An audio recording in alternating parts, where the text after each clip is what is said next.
Hello to all my viewers and my subscribers. TheFearedStorm back with another video. And today we're going to be talking about the video game industry. Those out there that probably don't like video games, you're probably going to not like this video, but I invite you to stick around. Really seriously stick around and listen to what I got to say. We're going to be talking about Sony, which is Sony PlayStation, Microsoft, which is Xbox, and of course, Nintendo. All right. So let's get down to it and let's start the video. So you have three consoles that are in a war right now. One console's kind of off doing its own thing, and the other two are competing against each other. Uh, Nintendo being that lone console out there that's just doing its own little thing, doing its own work on the side. It's like, we don't care what the other two are doing. We're just going to do our own thing. And that's how Nintendo's always been. And then you have Microsoft and you got Sony competing it out. So let's start off with Microsoft. Microsoft has always been known for making Windows operating system for us, for the computers. You go back to the days when Windows 95, Windows, DOS Windows, and all that kind of stuff. They've always been the ones to bring that onto our PC. That was always a sure thing. You could rely on Windows on that, and they always provided the best for us. Well, Microsoft decided to try their hand in the gaming market by making their own console, which was the Xbox. Now, I gotta admit, the original Xbox was pretty damn good. I personally owned one. I had a little trouble with the original Xbox, and I got rid of it. But I gotta admit, I enjoyed myself on the Xbox. So when Microsoft announced Xbox 360, I was like, whoa, this sounds pretty cool. I was all ears and listening to Xbox 360. I gotta admit, I gotta admit, I was all ears listening to Xbox 360. The graphics looked pretty cool. It looked awesome from a standpoint, from a selling point. It looked very cool and looked very awesome. But it was plagued with issues, and those issues are what made me not want to buy the console. And what am I talking about? Well, when the system was launched, it had heating issues, which the system would overheat. Games would freeze, and the console would crash. And then on top of that, you had the three rings of death. And it just plagued the issue of wanting to buy a 360. Then on top of that, if you bought a 360 and your 360 performed up to par and it didn't do any of those things, you had to pay to play online. It wasn't bad enough that you were putting out your money towards the console at the time, which was like $400 to $500, close to $600 for the console, and you were paying $60 for a game, depending upon if it was special edition, then you're putting maybe $70 to $100 into a special edition for that particular thing. They wanted you to pay an additional $50 to $60 to $70 to play online with that game. And that kind of is like, no thank you. So I'm not saying I've never played an Xbox 360, because I have. My cousin owned ones. My cousin Jen owned one downstairs. I hang out with her and her husband, and we play video games a lot sometimes, and sometimes we play on 360, sometimes we don't. But I have played a 360, and I'm not saying the 360 is not that bad. My cousins as well, my other cousins, they own a 360 as well. So I'm not saying I have never played on a 360. It's a fun console, no doubt about that. But I'm not going to buy it. Would never buy one. Now, aside from that, that would deterred me That would just like pushed me away from the console, not wanting to buy it. Now, 360 towards the end of its life cycle stole from Nintendo, stole the idea from Nintendo. They made the thing called Kinect, which was like a Wii sensor bar, which we'll talk about Nintendo later in this video. They made the Kinect. And the Kinect was a cool little thing, but it was a ripoff of something that Nintendo had did and had been kicking their butts on up until the end of the life cycle of the 360, when the Xbox One was announced. Now let's jump to the Xbox One. Xbox One's been out for what, a year and a half now? Going on 2 years. And my cousin owns one, and a lot of people own one, and it's just collecting dust. It's not getting very much use. And I gotta be perfectly honest with you, Microsoft is doing well with the Xbox One, but there's not a lot of games out there for Xbox One. And people want results, and they want to be able to use their Xbox One, and they're not getting much use out of it. Yeah, it has the Microsoft Windows 8 application installed into it. Yeah, you can stream your video games on there. Yeah, you can record videos. Yeah, you can watch Netflix, Hulu, YouTube. You can Skype on there. But it's a gaming console. So it's not getting much use, and I'll hold my thoughts for Microsoft for E3 little down the road on this video. So stick around for my Microsoft E3 talk. So let's move on to Sony PlayStation. PlayStation came into the game late. Well, not late. They came in about the mid-90s. PlayStation 1 was an amazing console. Had a lot of amazing, awesome titles on it. But when PlayStation 2 was announced, it blew PlayStation 1 out of the water. People who were on PlayStation 1 jumped to PS2 instantly. And PS2 had an amazing library of amazing games. Some games were better than others, but still, they had an amazing library to choose from. PlayStation 3 was put out. And at $600, the console had no games at launch. And while Microsoft and Sony jumped ahead of Nintendo on this, people weren't jumping at that console right away. And there weren't very many games out there for it. And they barely did have any games for it when it came out. And they added all these cool little features. You could play PlayStation 1 games. You could play PlayStation 2 games. You had all these different slots with SD cards and whatnot on there. And for what? Wasn't selling. So Sony decided to take away the PlayStation 2 feature. Keep the PlayStation 1. Takes out the other extra ports onto the system and allow it to be used through USB ports to be done. Now, this was cool, and they lowered the price of it, which enticed other people to buy the system, and it sold. It sold, and it had an amazing library. They allowed people to play free online with their friends.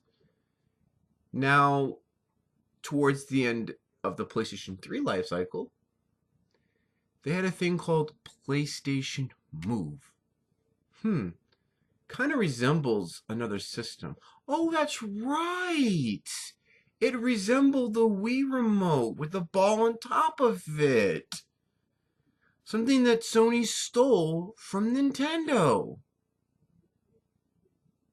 Then PlayStation 4 was launched, and PlayStation 4 is a monstrosity.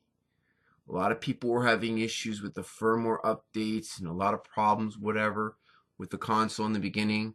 But things got worked out, the kinks worked out, and all that kind of stuff. So the console's kind of up to par now, and it's doing very well for itself. But the problem with this console as PS4 is that there's still a lot of people holding onto their PS3 because it's not backwards compatibility.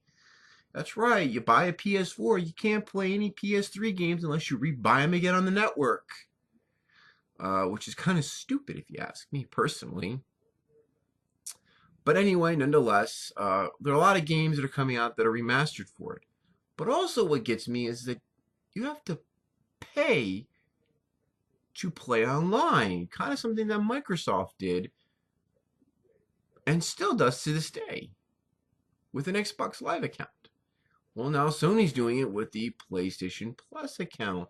Before it was optional, now it's mandatory if you want to play online with your friends. So PS4, again, like Xbox, has some good games out, but the library is just not very choosing. It's not something that you want to jump right towards it. So I will be holding my thoughts as well for my PlayStation E3. So that'll come down a little later in this video. Now let's jump to Nintendo. Let's talk about Nintendo. I'm going to pick up where GameCube left off. Nintendo N64, start with N64 here. N64 had an amazing run. And to a lot of people, N64 was one of the best consoles that Nintendo released. There were some games that were missing on the N64, but still, the N64 is highly regarded as one of the best. And I can't deny, I had fun with the N64 when I had the N64. A lot of amazing titles, and they're available in the Virtual Console now. So the GameCube came out, and the GameCube, again, had some of the best titles on it as well. That was an amazing console. And by the way, for those out there that don't know their specs properly, and they don't look side by side, the GameCube outpowered and outprocessed, and the games were a lot polished and looked a lot better on the GameCube than they did on the PS2. So PS2 probably was second favorite when it came to some games. Yeah, they got some of the better titles, but they didn't look as great as they would have if they were on the GameCube. Anyway, nonetheless, GameCube came out, had an amazing run. Then this little thing called the Nintendo Wii. Everyone jumped on the Nintendo Wii, and this thing was so hard to find. It was outselling and outclassed the PS3 and the 360. Everybody and their mother, to their sister, to their brothers, to their uncles, to their aunts, their whatever, wanted a Wii. It was fun, it was innovative, and it was awesome. And it had some of the best games released out on it. Again, Nintendo hit it out of the park. Now comes, at the end of the Wii cycle, comes the Wii U. The Wii U, again, very innovative, very unique, very different again. But to a lot of people, they didn't know that the Wii U was a new console that was HD. That was something that people didn't look at. And they thought the Wii U was just something that was an attachment for the Wii. And now almost 3 years in to its life cycle, going on 4, the sales are still struggling with the Wii U. People are talking like the Wii U is dead. Nintendo apparently has announced there's another console on the way, codename NX. What's in the fold for it? Well, I'll give you my predictions for Nintendo at E3. These 3 consoles, the 3 consoles that I mentioned, the Xbox One, the PS4, and the Nintendo Wii U, are the current gen consoles. All 3 consoles deserve a highly recommend to play. They all have games that are on there that you could play, that you could enjoy. But with PlayStation and Microsoft, any game you find on Microsoft, you can play on PlayStation. Any game you find on PlayStation, you can play on Microsoft. There are very few games that are exclusive only to PlayStation or Microsoft. To where Nintendo has the best first party and exclusive titles to them. Everybody questions because Nintendo does not have third party that Nintendo Wii U is dead. Nintendo Wii U is not dead. Nintendo Wii U and Nintendo has always been unique and has been different. Nintendo has always been that different company that will come over and show you innovation and show you fun right in front of your faces. But today's generation don't want fun. They want amazing realistic graphics. They want amazing realistic HD high-tech in-your-face controls. And they don't want something that's fun, down to earth, that's simplex, and just fun to play. Nintendo does challenge your mind on some things, but others, it's just fun. And that's what makes Nintendo unique and different. Because they don't have the specs that are matched up to the PS4 or the Xbox One. They're branded as outcasts, and the third party is like, oh, we don't want to make on their system because their system is just not powering enough for us to use, and they don't want to take advantage of the gamepad, which is Ubisoft did, and Ubisoft dumped them, and they got their up and comings for that, and now Ubisoft wants to go back and work with them, from my understanding.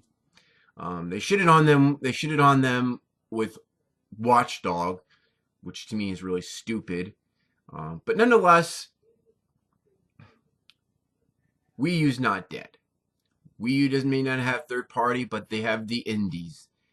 The independent games are the new third parties of 2015. I want all these people who are gamers today to get hip to what's real and what's cool now.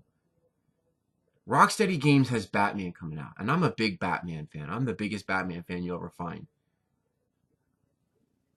But you know what? Fuck Rocksteady Games for not making it on the Wii U. Fuck EA for not putting their games out on the Wii U. Fuck Ubisoft for not wanting to put any of the newer games on the Wii U. Fuck all the third parties for not wanting to touch the Wii U and give the Wii U the opportunity and its rightful deserving, because it is a current gen console. But these independent games that are coming out, some games are very exclusive only to the Wii U, blow away some of the games that are coming out for third party that you can play on Microsoft and Sony. So in closing of this conversation here, then I'm going to go to my E3. Nintendo is not going to die. The Wii U is not going to die out. Zelda Wii U being delayed is not going to kill us. Xenoblade Chronicles is going to blow away. It's going to blow away Final Fantasy 15. And I've seen Final Fantasy 15. I actually watched someone play the demo of Final Fantasy 15. My cousin, husband, was playing the demo of Final Fantasy 15. And it is amazing, yes. But Xenoblade blows it away. The new one that's coming out for the Wii. Just blows it way away. Like, totally away. Splatoon. Not having voice chat. Why in the hell do you need voice chat to communicate in a shooter game? It's not that difficult. It's not that hard. You shoot. You shoot. You run around and you shoot. If you're on teams, make sure it's someone that's your friend that knows you. It's not that difficult to do. You don't need voice chat.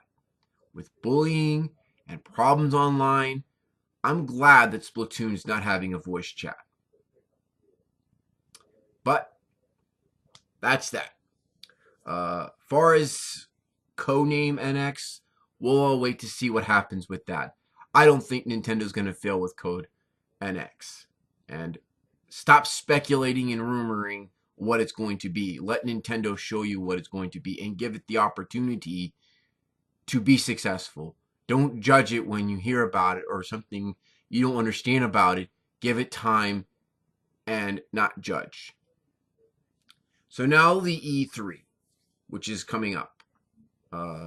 May's right around the corner, and then E3 will be here in June.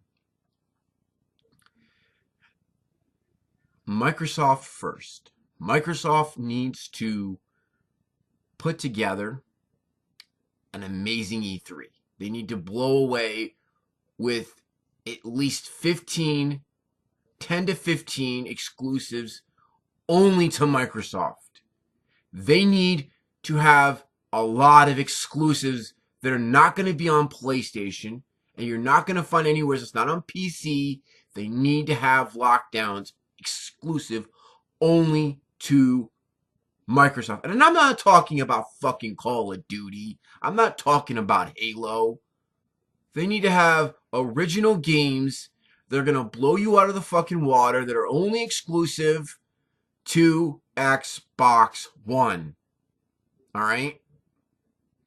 And if they can't do that, well, sorry to say it, guys, but Xbox One's already a lost cause as it is. Just the way it is. It's collecting dust. I think Microsoft's going to fade away if they can't knock it out of the park at E3 this year. Sony PlayStation E3 predictions. Okay, so Sony sold what, 18 point something million units, like topping or whatever, is really good. Good for you, PlayStation. Very proud of you for topping at like 18 million unit consoles. Please. Anyway, selling units is not what it's about.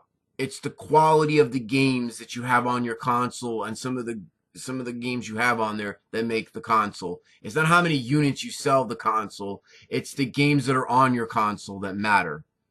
And Sony has 0 exclusives to their system besides God of War and Uncharted. There's 2 I just named there, and God of War is not coming on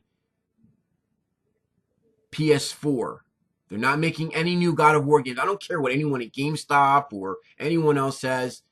God of War is done. It's finished. They're remastering God of War 3, yes, but they are not remaking another God of War. They're not doing even touching God of War and doing it again, making a new one for it.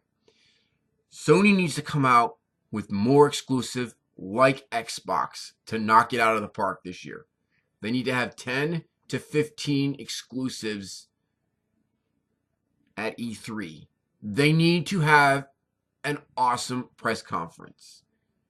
You want to make that jump from people that are on PS3 to PS4, you need to hit it out of the ballpark. The ballpark. Out of the park. Home run. If you can't do that, Sony, you're not going to get those people over to your console. You need to drop this PlayStation Plus requirement to play online. Pay to play. People pay enough as it is for their internet, and they're paying enough for your console and your games. They don't need to pay to play online as well. Now comes Nintendo. Nintendo has been the underdog this entire time. You know, they've struggled with the Wii U. They've had problems. People don't understand it. They're not giving it an opportunity. When you have games like Bayonetta, Mario Kart 8, Legend of Zelda, Wind Waker, you have Captain Toad Treasure Tracker, you have Super Mario Brothers 3D Land, all right? You have 3D World, I'm sorry. 3D Land's for the 3DS. I apologize for that. You have New Super Mario Brothers U. You have these titles that are exclusive to Nintendo. Donkey Kong Tropical Freeze. There's another one I just mentioned. You have these amazing titles, and plus you have the indie developers that are developing for Nintendo, and developing for their Wii U and making the games breathtakingly awesome, and they look so amazing. You don't need third party. And I think Nintendo this year, they are going to bring their A game, and they're going to blow us away at their press conference, because I have never been disappointed with Nintendo's press conference. Every year, I've listened to their press conference, and I've been totally satisfied with it. And I think this year, they're the ones that are going to knock it out of the park. They're going to leave Sony and Microsoft in the dust. All right, so those are my opinions this year for E3. Don't forget to like, comment, subscribe, favorite, share. You want to follow me on my social media? On social media, for Twitter, it's at TheFearedStorm. And on Facebook, it's just TheFearedStorm. It's my Facebook page that I have. You can like it if you like. If not, it's cool. All right, before I go, I do want to make one little note and talk about something real fast. I want to discuss and talk to two people here. First person is Review Tech USA, Rich. If anybody is subscribed to him or knows him, please leave this video on his Facebook page or Twitter or whatever. Get it to him. Rich, you made a video, 3 videos to be exact. The first one, Wii U being officially dead. You talked about how the Wii U is officially dead, didn't have third party. Well, you know what? I'll say what I said before. The indies is the new third parties. Third parties today are crap. Sorry. It's just how I feel. It's just how I feel. The indies are the new third parties, and Nintendo's got it locked in. Nintendo does not need to go to third parties. The third party should be begging Nintendo on their hands and knees, wanting to make on their system. Because Nintendo is that damn good. They're the kings of video games. They are the kings of video games. And they're the only video game company in town. And you're probably going to say, no, they're not. You got Sony and Microsoft. No. Sony is an electronic appliance company. And I mentioned in the beginning of my video, if you pay attention to my whole video, at the beginning of my video, I said that Microsoft was a computer operating manufacturing company. They made computer operating systems. Nintendo is the only one that has been gaming since day one. And they've been doing an amazing job at it.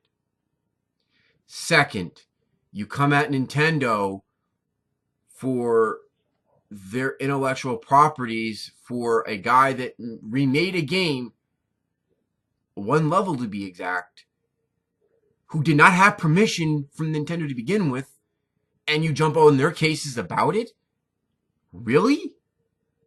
It's their intellectual properties, and you're pissed off at Nintendo? It's wrong. If Nintendo wanted to, they could sue that guy for using their intellectual properties. It's their intellectual properties. I don't give a shit that Sony or Microsoft or other third-party games are allowing people to use their intellectual properties to get their game out there. If people don't have the fucking money to buy a game and they don't have the money to go out and experience the game, they shouldn't be fucking video gaming to begin with. Nintendo is doing the right thing. They have a content sharing program that you can sign up for. If you don't like the rules and the regulation, then stop playing their fucking games. As simple as that. The last thing you said, the last video you made, you talked and you warned Nintendo that if they don't change their ways, they're going to have a catastrophe happening. I hate to break the news to you. Nintendo ain't going nowhere. They're never going to die. They're always going to be around. Nintendo always finds a way to rebound and reboot, and works out perfectly fine. They got a crap load of money in the bank. They're well above the mark. So please, whatever you do, you shouldn't be warning Nintendo. You should be watching out for the other companies who could be coming after them to get their help. And the leadership of Nintendo is doing perfectly fine. I like Mr. Iwata, I like Mr. Miyamoto, I like Reggie Fils-Aimé, I like the people that are in charge of Nintendo now. They're doing an amazing job running the company. And I'm not a Nintendo fanboy, I'm a Nintendo enthusiast. And I play all sorts of different video games. The next person I like to address is Angry Joe. Angry Joe, you come off and tell Nintendo to fuck off, and you're pissed off because you got basically flagged for sharing their content. And you uploaded a video of a full game of playing Mario Party 10. I don't feel sorry for you at all, dude. If you signed up for the Creator Share program that they have, the Nintendo Creator Share program, and you didn't read the rules and you didn't follow the rules, I'm sorry. You make enough money as is on YouTube from the subscribers that you do have. And you bitch and complain, I spent $900 on a Wii U. Dude, you didn't buy a Wii U when it first came out. People like myself and other people who did buy the Wii U when it first came out are the ones that can complain. You don't get to complain about, oh, I bought $900 or whatever. Dude, you can get that money back easily. Pop a few Angry Joe videos out and you have your $900 back, maybe even more than that. You knew the rules, and Nintendo wasn't flagging and taking your video down. You just simply agreed to their third-party agreement, and they monetize and take the money. If you're under their content program, you get their money. You get money back from them as well for the ad revenue on it. That's all it is, dude. And I don't feel sorry for you. You got what you deserve. You can bitch, whine, and complain. And Nintendo doesn't get a free pass. It's their content. You use something of somebody else's content, they get to make the money off of it, not you. Bottom line. As always, again, reminding, like, comment, favorite, share. Follow me on Twitter at TheFearedStorm. Like my Facebook page, which is TheFearedStorm. And I will check you guys out later. Thank you guys for listening to this video. Peace.